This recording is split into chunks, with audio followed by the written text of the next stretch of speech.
Hello folks, welcome to another video. I'm actually currently in a multi-storey car park at work early in the morning, just finishing off this video. So today's episode's a bit of a funny one, bit of a cancellation for one of the cat meets episodes meant that I was left with an afternoon off and nothing to do. So this was after the Haynes breakfast meet. I decided to go over to Loz L's house to go and have a little look at his projects. We've decided to call this one Cat Meets Shitbox because it is an old school sort of discovery with quite a few issues that Lawrence has found out, but it was a chance to have a little look at the sort of progress of the project and have a little look at an engine stripped, which was absolutely brilliant. It was a lot of fun. So I hope you enjoyed this episode. A little bit of a funky one, as I say, so let us know what you think in the comments below about this sort of more in-depth engine chatty video. Roll the intro.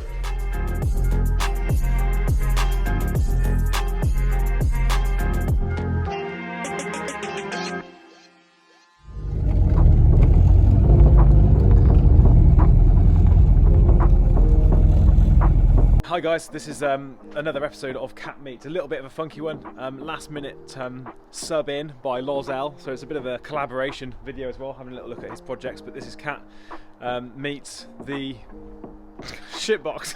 And we'll get on to what it's at the moment in a little bit, but this is Lawrence's garage. And we're going to have a little look at what's inside, what he's been working on recently, and have a little look at a pretty stripped out engine bay.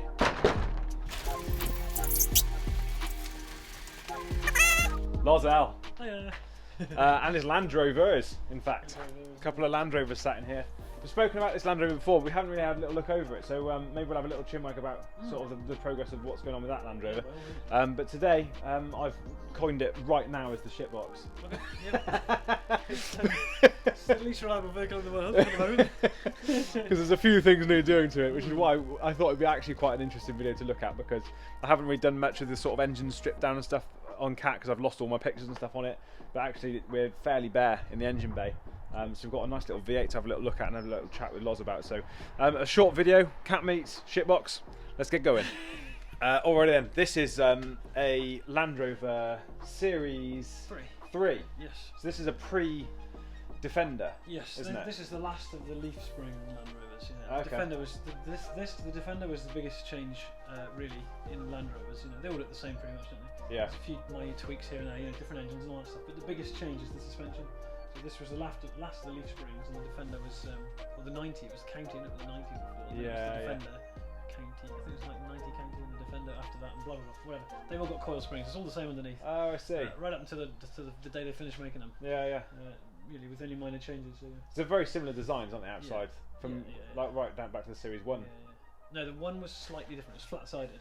Okay. The 2 got the hips. You can see them there, though. Yeah. And then the 3 is the same. The Defender's the same. Yeah. The bodywork's really very similar. Yeah. So this is a project that you're doing for a friend, isn't it? This is for my neighbour. Yeah, a friend of ours down the road. Really like him. I'm doing this, and he's doing some building work.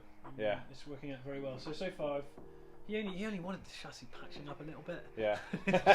And it got way out of hand. By chassis patching up, we're talking like whole new sections. Yeah. outriggers. That all needed doing. All done, aren't they? Do you do some stuff to the? Yeah, I took that off completely and welded up all the repairs around it and put it back on. So this has had something over 30 chassis repairs from little patches. There's a little patch, like from little patches to entire outriggers. There's one. That one's new. That one's original. A whole new front end, like you said, on both sides. A whole new back end, sort of from there all the way back on the back end. Yeah. Different bits and pieces really. So the chassis is done. I started with the back half and I left the front on and the engine. I could still drive it around, but the back was exposed, just like this is exposed. Yeah.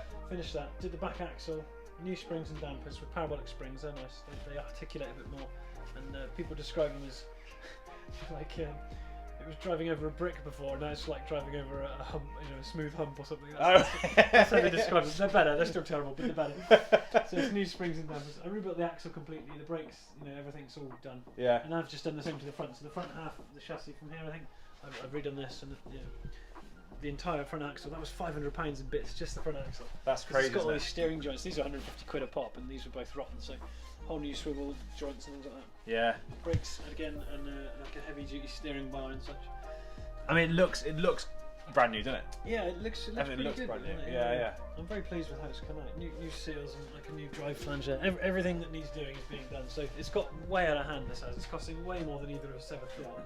He's about £3.5 grand in now, parts alone, I think. Yeah. Not to mention the work he's done for us in helping me, for my labour. So you said it was literally started off with him as a project for patching up the chassis. That was it. Yeah, just fix the chassis up so we're passing OT. Not that it needs to, but Yeah. Yeah, and then I was like, well, I need to take that off and just like. May as well. Man, we fell down that rabbit hole fast. The may as well hole. But I made it clear from the beginning, and if you've seen any of my videos, you'll know. I can do lots of things. I like to think I can do most stuff. Not too technical, but anything that requires a good finish, I'm no good at it. My scimitar looks like turd, but it goes well. And again, so I said from the beginning, I'm not going to do anything on the body. You said from the beginning it's a good job it's a Land Rover. Yeah, it doesn't matter. So I don't want to touch it. I don't want to deal with thin aluminium stuff. So I'm just putting the body back on. Yeah, it's all in good shape. And that's an ongoing project. Yeah, and if anyone's interested in this project, there's loads of stuff up already, and Lawrence is going to continue to post on his channel, Loz L. I'll pop the link in the description below for that, because there's loads and loads of work he's done on that. And as he said, it's just gone from sort of it's a snowball, isn't it? It's gone absolutely mental. So he's done so much work on the chassis of that, and sort of getting a stripped down car back to proper bare chassis and building it back up again. It's really interesting, I think, and probably half the reason why you guys are here, to see sort of the garage work and stuff I do with Kat as well. So yeah, definitely go check out Loz L if that's something you're interested in doing. But shitbox. Yeah, the Discovery. Why am I calling it shitbox? Well, firstly, it was made in the UK. Secondly, I mean, they were pretty unreliable vehicles, really, the Discoveries. But if you pit them against other Land Rover products, they certainly weren't the worst. There's a lot worse Discoveries, the other makes of Discovery models, sorry, and there's a lot worse JLR products, really. So they're not bad as JLR goes, but yeah, against other cars, German and Japanese stuff, they're not very reliable. But since owning it, I've driven it a few miles, and I do like it. I see why people like them. I've really enjoyed driving it. I love the V8 engine. Yeah, there's a lot going for them. Yeah. So there's a project going on at the moment with Loz L, which is a whole new kettle of fish altogether, and that's one of the reasons why you bought the Land Rover, isn't it? Yeah.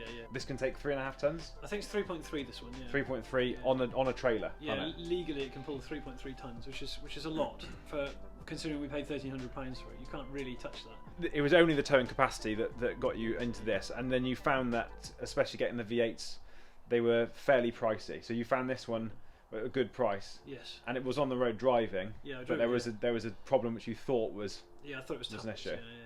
So you thought it was tappets was the only issue. Yes, I mean there's always a few things. You expect a few things when you buy a new car. I've changed the wheel bearing. The window doesn't work. Blah blah blah. It's to be expected when you buy something this value. That's fine. I always expect to blow £500 sorting stuff out. But this I thought was a tappet noise. So the guy selling it advertised it with a tapping noise. He was quite open and honest about it. And I went and bought it. Sort of semi-naive to the issues that these V8s have. They have a lot of issues. The very late V8s, when they brought them out to 94mm, that's the 3.9, the 4, the 4.6 and the 5 litres. All of them have liner problems. A lot of them fail big ends, actually. They're not brilliant. Head gasket issues. They're known for head gaskets. Basically, anything? I was going to say anything. Name any of the moving parts. Yeah. Oh, in the block. Think of an engine problem. Yeah. The Rover V8 does it. Yeah. Let's have a little look at the V8. Oh. What? MIA. So there's a bit of a tech issue here, guys. I really apologise. I've run out of memory on my phone at this point, which meant that I was trying to delete stuff, refilm stuff, and it ended up that I've actually missed out a very short section of kind of chat, but also quite a bit of kind of looking at the engine itself with the camera. So there's a bit of that sort of missing, which is really frustrating. But we kind of returned to the conversation when Lawrence was chatting about what he was doing to try and work out what the noise was that was wrong with the engine and what he had to do then to fix it. Hope you enjoyed it so far. So I counted the taps, and it put it against the clock, and it was turned out at 350 RPM. So I was convinced it was a valve train issue because everything goes at half engine speed. So the engine obviously was idling at 700, and that was why I bought it for £1,300, thinking this is an easy fix. Yeah, but I got into the engine, started digging deeper and deeper, and then I started reading about the liner slip issues. You got to get the thing apart, basically. So we got it all apart, and it had a knackered crankshaft. That's what it was. And the reason that you only get it every other revolution is because on one revolution, when the exhaust valve is open and then it crosses over to the inlet valve open, you're exhausting and inducting. Yeah. There's no real force on the top of the piston, nothing significant anyway. I see. So the conrod, if you like, is free to rattle on the crank like that. So when the crank comes up and it changes direction, it's pushing the piston up, then it's pulling it down. It can slap around. Do you know what I mean?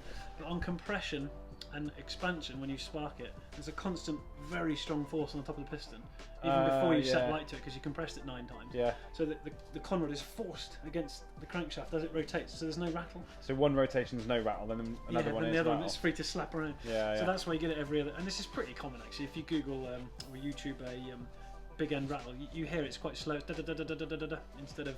Yeah, what you'd expect. I can't do. So basically, a lot of things were knackered in this engine. The heads needed skimming, the block needed skimming, the crank needed grinding. So they're 10th out and the size now, mains and big ends. But I put new piston rings in and honed it as well. Ported it, de-shrouded it. Oh yeah, new rocker shafts, new camshaft, new tappets because the camshaft was fucked. The big thing is we've dodged the major bullet really on these vehicles, which is the liner slip issue. So there's steel liners inside an aluminium block here. And those can let go. The aluminium block, it's a press fit. You know, those steel liners are forced in, and that's the thing the piston rides against, because you couldn't have a piston riding against this soft aluminium. Yeah. Those the aluminium can lose its grip on those liners, and those liners can sometimes start moving up and down with the piston. Yeah. And they start tapping the bottom of the head like this. And that's what I thought at one point. That's what I thought we had here, but we don't have that. I've done all the relevant checks. I've done a number of things to mitigate that issue from happening. And I'm hoping we dodged it, because that'd be about $2.5 grand. And that's another one of the known things the big that happens. One, really. Yeah. You've got to remember this is an old engine. This is from the I can't remember. Insert date here. 50s or 60s or something. It's an old design. You know? So stuff didn't last quite as long, but that's fine. You can forgive the big ends. It's not like they're going to go tomorrow. They go on high miles, you know. Yeah. But they are a bit head gaskety. But the liners, it writes the block off basically. Is that caused a little bit by the fact that the aluminium and the steel and stuff heat and stuff at different rates and things like that? Is it generally? It's a load of contributing factors. It was never a great idea. Yeah. They used poor quality aluminium, and because they've made these engines for so long, they bought the tooling off Buick in America in the 60s or something, and they've been using it right up to 2000. So the tools were knackered and they weren't cutting to the right tolerance. You know, you wanted a hole this big and you were getting a hole this big. Yeah. Only micrometers maybe. Oh, it only needs to be, I guess. But that's it. And the amount of pressure that's going on. Yeah. So that and then of course it doesn't help if you overheat them. Yeah. And then another thing was they cast these blocks.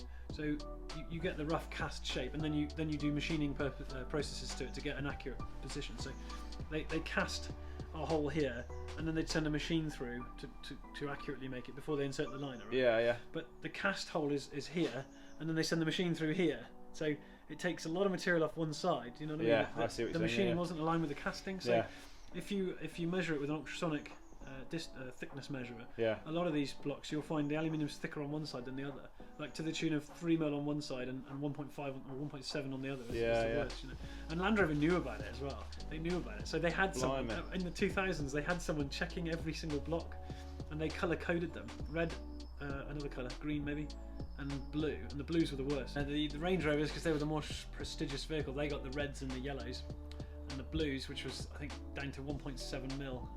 1.7 mil of aluminium holding that steel liner in, you know. That's the thickness of the wall before it got to the water jacket. And anything below that they scrapped. So the 1.7 mil blues, they went into all discoveries. So this book. So that's what that happened. This book I've read on it reckons that the Discovery 2, I think it said 80% of those original blue colour-coded engines have failed now. The combustion gases come over the top of the liner, go into the water jacket, pressurise the water system, and then it looks like you've got a head gasket failure. So then you go and pay someone a lot of money to do a head gasket on a V8, and it comes back and it's exactly the same. It's a real nightmare job. And in reality, the blocks are right up, so you've paid however much, $1,000 to have your head gaskets done. Yeah. And then the car's scrapped. That's mental. It's mad. And what were you saying? We're having some technical difficulties with my memory. You were saying about this engine. You phoned Land Rover? Yeah, no, I'd phoned Turner Engineering, who put the top hats in. I phoned those guys and I booked this in because I thought that's what we had, but we subsequently don't have that issue. And I told her the engine number, and she said, "Oh, that's not the original engine number." No. So I was like, "Oh, that's interesting." I checked the V5, it doesn't match. So this vehicle's probably already had the liner failure issue, and this is a replacement. This is a second engine. It's a second engine, yeah. I can't find a colour code on it because you can normally find it inside the engine. It's on the wall here. And you've had it apart anyway. You would have seen it. I would have seen it. There's nothing in there. So.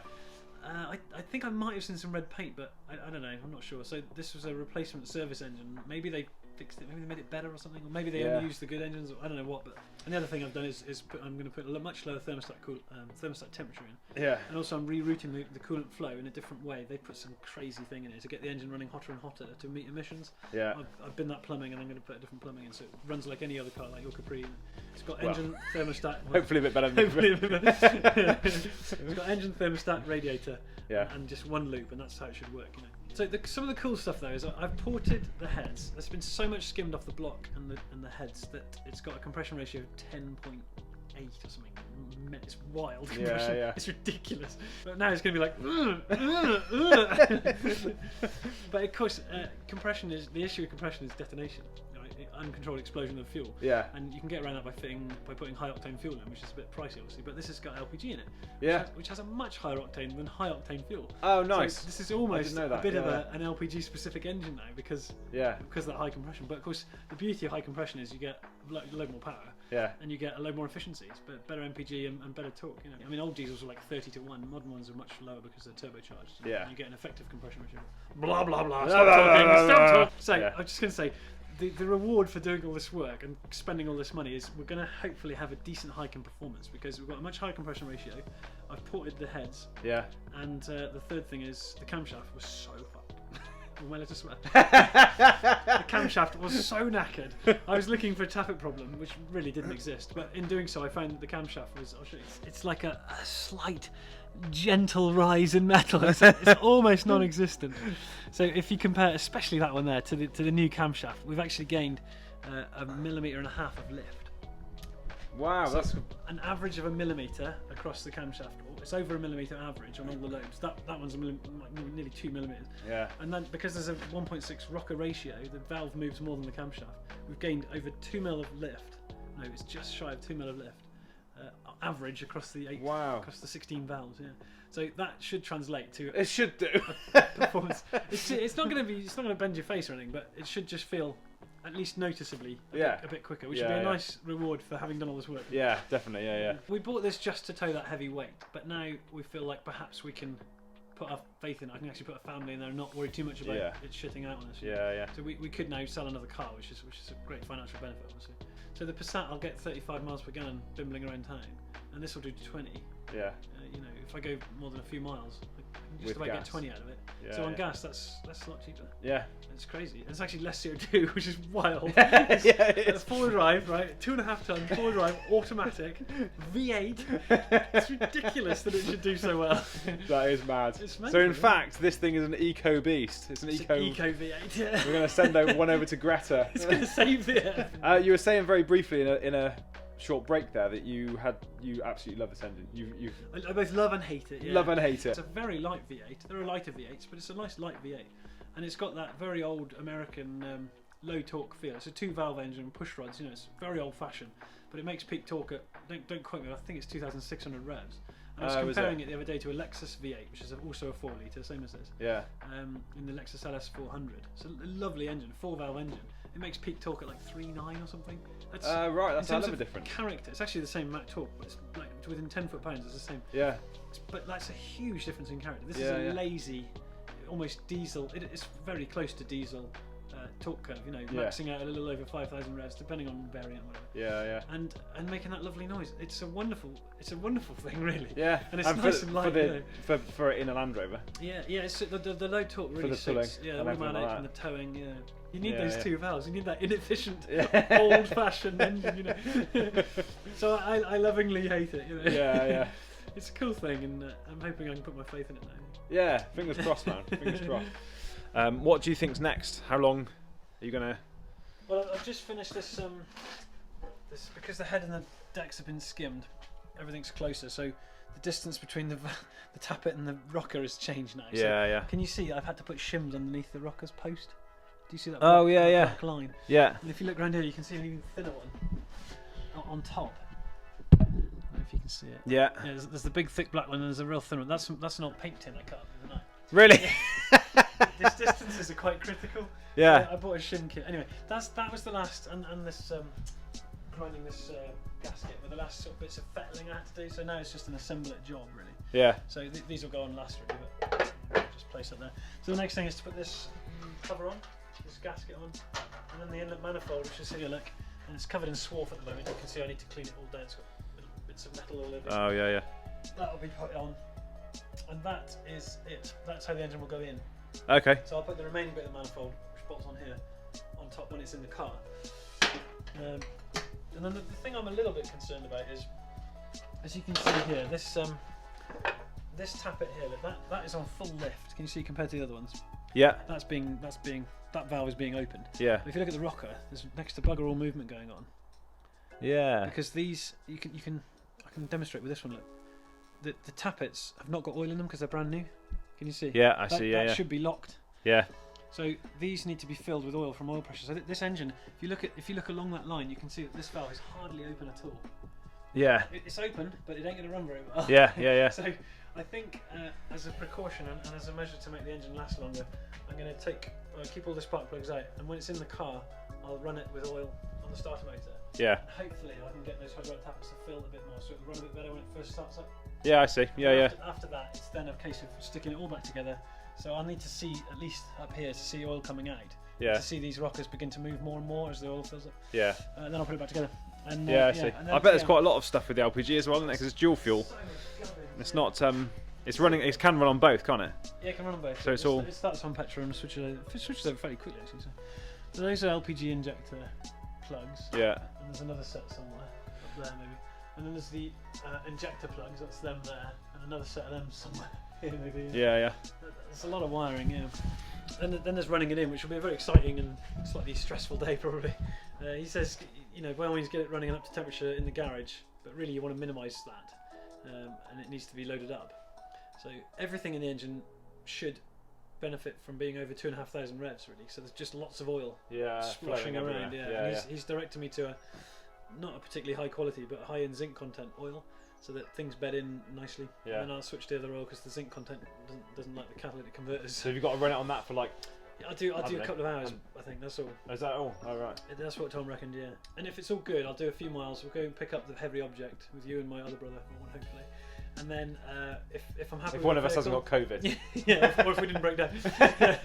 If I'm happy with the vehicle, we'll then do a change all fluids, gearbox, transfer box, and both axles. Yeah.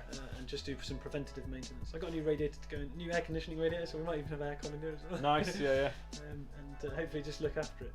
Maintenance wise, mechanics only. I'm not going to respray or anything silly like that. Just keep it going. Yeah. Well, like we said earlier, the bodywork and stuff's generally in fairly good nick. It's alright, yeah. It's going to progress in rusting very, very slowly with this galvanised shell. That's absolutely wicked. I know. Awesome. Well, we've got an engine rebuild coming up on my channel. In the distant future, probably next summer, sort of time whenever the engine sort of comes through.